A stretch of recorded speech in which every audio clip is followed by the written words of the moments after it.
ये क्या माँ जी, सुबह सुबह आप रसोई में क्या कर रही हैं?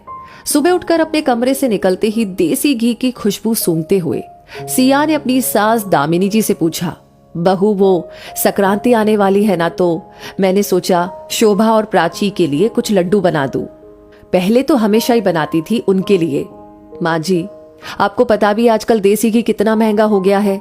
वैसे भी बाजार से रेवड़ियां और मूंगफली लेकर तो मिहिर हमेशा दे ही आते हैं दीदी के घर। अब नई नई रीत बनाओगी तो आगे मुझसे तो नहीं निभने वाला है ये सब। वार त्योहार तो आते ही रहते हैं आए दिन। अब हर रोज इस तरह कढ़ाई चढ़ाकर बैठी रहेंगी तो घर का खर्चा कैसे चलेगा? सिया अकड़ते हुए बोली। बहू की बात सुनकर दामिनी जी के हाथ वहीं रुक गए। ऐसा लग रहा था उनके हाथों में जान ही नहीं है। घर खर्च कैसे चलता है उन्हें भी पता था, लेकिन आज वो खुद को बिल्कुल झल्ली और बेवकूफ समझ रही थी। शायद ठीक ही तो बोल रही थी बहू। पति के जाने के बाद सारी जिम्मेदारी बेटा निभा रहा है, तो बहू को भी हक है ना हिसाब रखने का। दामिनी जी ने भी अपने बच्चों को काफी तकलीफों से पाला था। 2 बेटियों और 1 बेटे के साथ उनकी गृहस्थी चल रही थी। कमाई कम थी, लेकिन कभी अपने बच्चों का मन नहीं मारा था। उस वक्त बाहर से खाने की चीजें घर पर कम ही आती थी, इसलिए दामिनी जी घर पर ही सबकी पसंद का कुछ ना कुछ बना लेती थी। धीरे धीरे आर्थिक स्थिति पहले से बेहतर हो रही थी। बेटा मिहिर भी अब अपनी पढ़ाई पूरी करके नौकरी लग गया था। घर खर्च के साथ बचत भी होने लगी थी। बच्चों की शादी भी अच्छे से हो गई और सभी अपनी अपनी गृहस्थी में खुश थे। कई वर्षों तक सब कुछ अच्छा चलता रहा कि दामिनी जी के पति उनका साथ हमेशा के लिए छोड़कर चले गए। उनके जाने के बाद दामिनी जी अब अपने बच्चों के सहारे ही अपनी जिंदगी काट रही थी।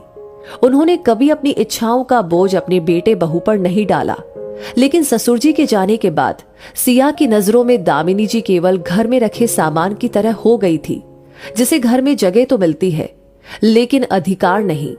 वैसे तो दामिनी जी कुछ नहीं कहती थी, लेकिन अपनी बेटियों की पसंद का ध्यान तो माँ को रहता ही है। इसलिए वो आज अपने बच्चों के लिए लड्डू बनाने के लिए रसोई में पहुंच गई थी। बहू की बातें सुनकर वो रसोई से निकल आई।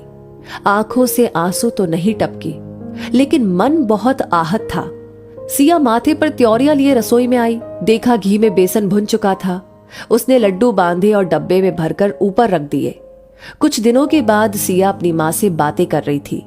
माँ, भैया कब आएंगे त्योहार का शगुन लेकर? सिया ने अपनी माँ से पूछा। बेटा, तेरा भाई बोल रहा था कि अभी टाइम नहीं है, 2-4 दिनों में उधर जाना हुआ तो दे आऊंगा। सिया की माँ ने कहा, माँ, पहले तुम जो मेवे की पिन्नियां बनाती थी ना, इस बार वो बनाकर भेजना। बहुत दिन हो गए तुम्हारे हाथ की पिन्नी खाए। सिया मचलते हुए बोली। ठीक है बेटा, देखती हूँ। ये कहकर सिया की माँ ने फोन रख दिया। 2 दिनों के बाद सिया का भाई आया। एक थैले में कुछ सामान था, वो पकड़ाया और सिया से बोला, सिया मुझे कहीं जाना है, आजकल वक्त नहीं मिलता कहीं आने जाने का। माँ बार बार बोलती है तो आना पड़ता है। भाई, थोड़ी देर तो बैठ जाओ, तुम्हारे जीजाजी बस आते ही होंगे ऑफिस से, उनसे मिलकर चले जाना। सिया बोली। नहीं सिया, उनसे फिर कभी मिल लूंगा। ये कहकर सिया का भाई चला गया। सिया ने थैला खोलकर देखा तो उसमें एक साड़ी और रेवड़ी मूंगफली थी। पिन्नियों का डब्बा तो नहीं था जो सिया ने अपनी माँ से बनाने को कहा था।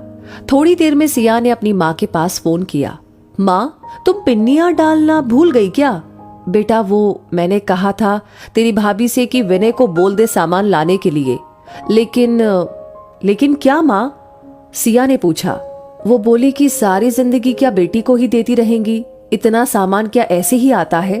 पता है मेवे कितने महंगे हो गए हैं। ये कहते कहते सिया की माँ का गला रूंध गया।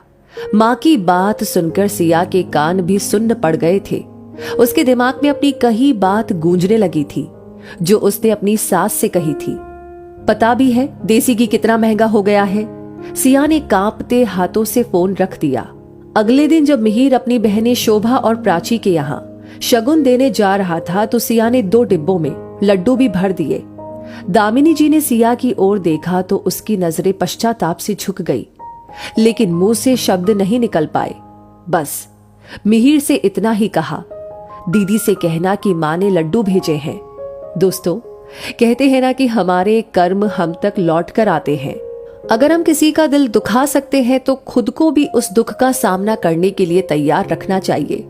तो इस कहानी से आपने क्या महसूस किया, आपको क्या लगता है, आपकी क्या राय है, कमेंट बॉक्स में लिख करके जरूर शेयर कीजिए। लाइक ऑलरेडी कर दिया है तो इस कहानी को बाकी लोगों तक भी पहुंचाइए, क्योंकि आपके कमेंट्स, आपका ये प्यार हमारे लिए होता है असली मोटिवेशन इस प्रकार की कहानियों पर काम करने के लिए और वीडियोस के थ्रू आप तक पहुंचाने के लिए। वैसे हमारे हर वीडियो को आप देखना चाहते हैं, कोई भी वीडियो मिस नहीं करना चाहते हैं, तो आपको सिर्फ एक काम करना होगा, हमारे पेज को फॉलो कर लीजिए जल्दी से, ताकि हर नोटिफिकेशन सबसे पहले आप तक पहुंचे।